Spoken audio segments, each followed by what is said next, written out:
Today's lesson is about sorting text. Microsoft Word has a feature that can sort text either alphabetically or numerically, and it's very simple to do. If you have a table or a list of names or information that you would like to sort, then all you need to do is select all the text, and on your home ribbon in the paragraph group, there's a button that has an A to Z and it has an arrow pointing down. This is your sort button. Click the sort button and you'll see that you can sort by a field and then by another field, and then if you need to, you can sort by even another field. Then you have an option for whether your list has a header row or no header row. You can see by our list here we have a header row, which just means that it has column headings.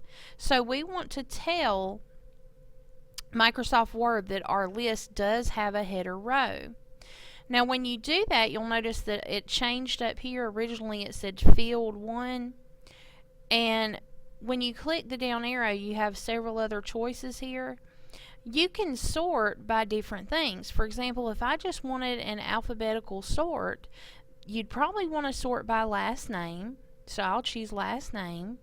And then you have a type option, and everything that what I'm sorting by in the last name field is actually text, so we'll leave that there. And then you have two options. You have ascending or descending. Ascending order would mean A to Z or 1 to whatever.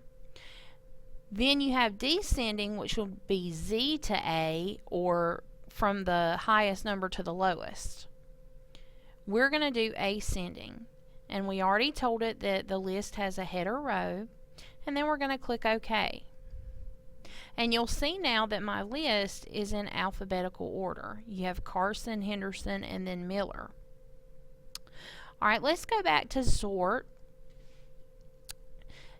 Now when it says sort by, it says field 3. When I click the down arrow, you can sort by paragraphs, field 1, 2, 3, 4, 5. And then it even has a 6. When you change it to your list has a header row, we saw a while ago that it did make some changes here. It actually gives us the field names for each column. You have first name, last name, assignment 1, test 1, and assignment 2. But notice also in the list that it says field 1. What happens is, if you'll notice here, I have some tabs set on the ruler, and I have a tab set at a 1/2 inch, and I tabbed over to a 1/2 inch so that my column would start here.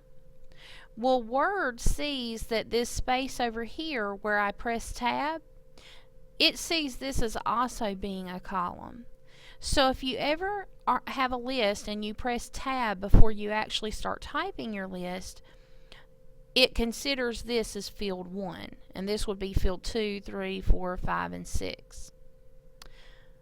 If I go back to sort and choose no header row, and I want it to sort by last name, I would have to tell it to sort by field 3, because this would be considered field 1, 2, and then 3. And my type is still text, and I'm going to choose descending this time, and then I'm going to if since I do have a header row, I do want to choose header row, and then I would click OK.